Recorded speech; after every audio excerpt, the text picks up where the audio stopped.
Welcome back to another deep dive. Usually when we talk about plumbing, we're complaining about a leaky faucet or, maybe a clogged drain. Sure, it's annoying, but the pipes are rigid. They stay in one place. Exactly. But today we're going to look at what happens when you have to completely rewire the plumbing of the human body. And I don't just mean fixing a leak. No, this is next level. We're talking about removing the central hub where everything connects and then building a whole new system, It's just an incredible concept. And the surgery we're talking about is the classic Whipple, which sounds almost, I don't know, whimsical. the Am I Whipple. right? But as we're about to find out, it is anything but. To guide us, we are basing today's discussion on Dr. G.S. Raju's YouTube channel. And it's a great source because it goes beyond just the surgery itself. It looks at the aftermath. Hmm. The real challenge is navigating this new landscape if complications pop up later. It's like remodeling a house and moving all the hallways. You absolutely need a new map. That is a perfect way to put it. So we're going to visualize the normal anatomy, then this massive reconstruction, the classic Whipple. Which I noticed the transcript at one point calls it the Ripple surgery. It does, the ripple, which when you think about the ripple effects this has, And it's not a bad typo, honestly. it's a happy accident. Right. But yes, we'll look at the surgery and then the challenge of navigating that new system with a scope. Okay, so let's set the scene. Before we get into any of the rewiring, what does normal look like? What's the factory setting? So picture the upper digestive tract. It all starts with the esophagus, the food pipe coming down. Simple enough? That leads directly into the stomach, which acts as a reservoir, Yeah. churns food, adds acid, and then it empties into the duodenum. And the duodenum is the very first part of the small intestine. Exactly. But it's not just a straight tube. Visually, it's a C-shaped loop that physically cradles the head of the pancreas. Oh, wow. So they're nestled together. They are. It's a critical junction. It's like a baseball sitting in a catcher's mitt. That's a great visual. And then connected to all of this, you have the bile duct. It's bringing bile down from the liver and gallbladder. Okay, so let's trace the flow. Food from the stomach, Right. digestive enzymes from the pancreas, and bile from the bile duct. And they all meet in that one spot, that C-shaped loop. It's the mixing bowl. So that's where the real chemistry of digestion kicks off. Precisely. Mhm. It is an incredibly efficient, centralized hub. Okay, so that's our before picture. Everything's flowing downstream. But now we have to talk about the resection, the part where things get removed. And it is a significant list of removals. In a classic Whipple, you're usually dealing with a tumor in the head of the pancreas, so So that has to go. that has to go. But here's the thing. You can't just take the head of the pancreas Why not? because it shares a blood supply with the duodenum. The arteries that feed the pancreas also feed that C-shaped loop. So they're vascularly linked. You can't separate them without killing one. You got it. So if the head of the pancreas goes, the entire duodenum has to go with it. The whole mixing bowl. The whole thing. They also remove the gallbladder. And in the classic version, they also take out a portion of the stomach itself. Wow. Let's just pause on that.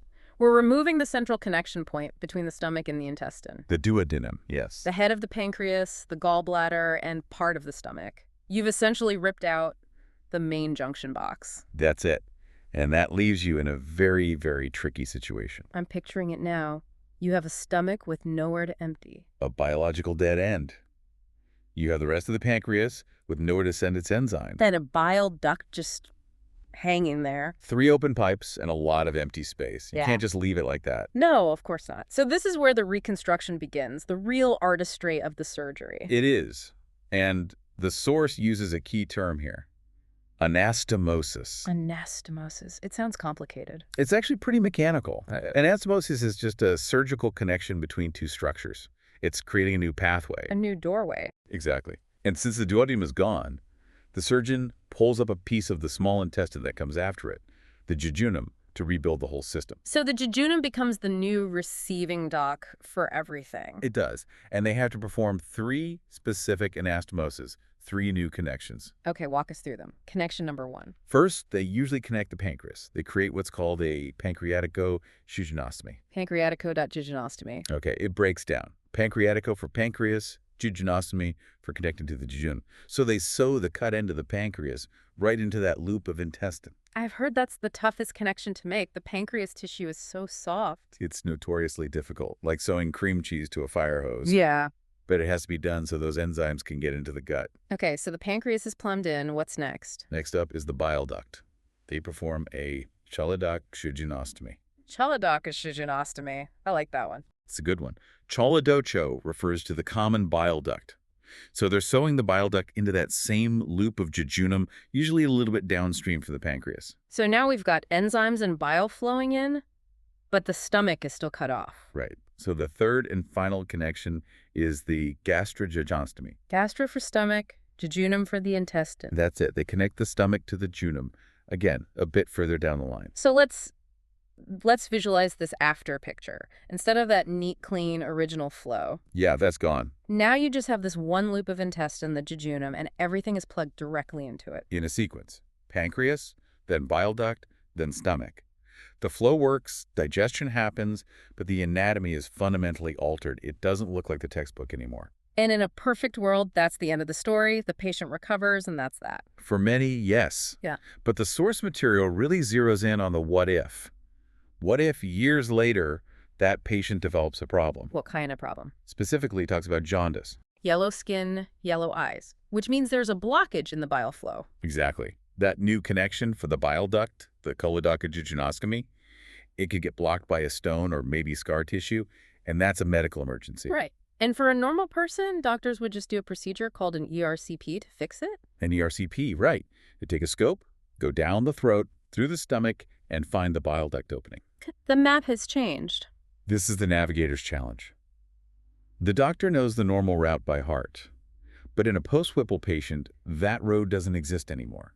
The duodenum is gone. So when they get the scope into the stomach, the old exit is just not there. It's not. They'll find the new connection, the gastrojejunostomy, but once they go through that, they're in the jejunum, and that creates a huge directional problem. What do you mean? You're in a loop. One way goes downstream where the food goes, the other way goes upstream, back towards the liver and pancreas. And this is where that term from the source comes in, the afferent limb. Yes. The afferent limb. Afferent means leading toward. This is the part of the intestine that brings the bile and pancreatic juices toward the main flow. Okay. So to fix the jaundice, you have to drive the scope upstream into this afferent limb. You're driving against the traffic. The natural movement of the intestine is trying to push everything down, and you have to fight your way up this blind alley. So the scope goes through the stomach, finds the new door, and then has to make this sharp turn to go upstream. What is it even looking for? A needle in a haystack. It's looking for the bile duct anastomosis, that tiny surgical opening. It might be hidden in folds of tissue, it might be scarred over. And it's not a natural structure, it's just a scar. It's just a scar. And depending on how the surgeon built it, the pancreas connection could be even further up that limb. That just sounds incredibly difficult. You're in a dark, moving tunnel going the wrong way, and the furniture was rearranged 3 years ago. That's a very, very accurate description. So let's say they do it. They find the opening. What's the next step? Well, now they have to map the blockage. They thread a tiny plastic tube, a catheter, through the scope and into that opening. Like threading a needle from 5 feet away. It is, and once they're in, they inject dye. A special dye. Radiopaque dye. It shows up on x-rays. This creates what's called a cholangiogram. Cholangio for bile vessel, cholangiogram for picture. And by injecting that dye, they can light up all the ducts on the monitor. They can see exactly where the plumbing is backed up. Is it a stone? Is it a scar? Is there a leak? So the dye makes the invisible plumbing visible. It creates the map they need. You can't fix it until you can see it. Yeah. And you can't see it until you navigate that altered anatomy. It's really incredible. You have the surgeon who has to design this reconstruction, Right. knowing that someone might have to come back in this way years later. That's a great point. Good surgical design anticipates future problems. They build in a kind of service entrance, even if it's hard to find. And then you have the endoscopist, the person with the scope, who has to be a master navigator. They do. They have to understand the surgeon's mind, visualize the reconstruction from the inside out.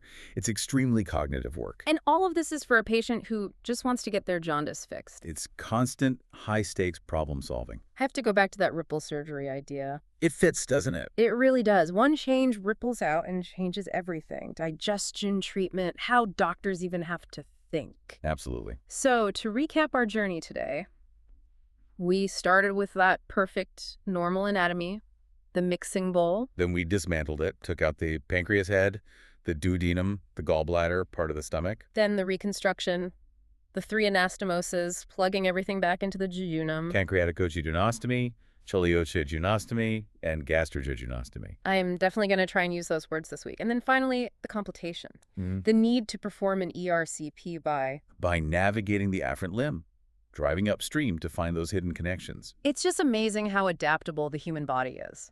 That's what always gets me. You can completely reroute its digestive system, and the body just says, okay, I can work with this. And it highlights the foresight involved. It's not just about cutting, it's about designing a functional system that can still be maintained. That's the key takeaway.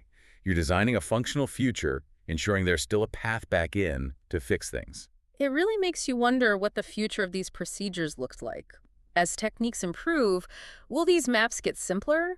Or will the surgeries just get even more complex? That is the constant evolution of medicine.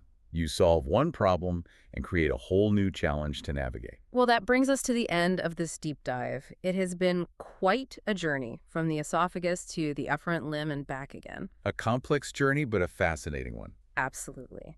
Thank you for listening. Today's deep dive was based on Dr. G.S. Raju's YouTube channel. Until next time.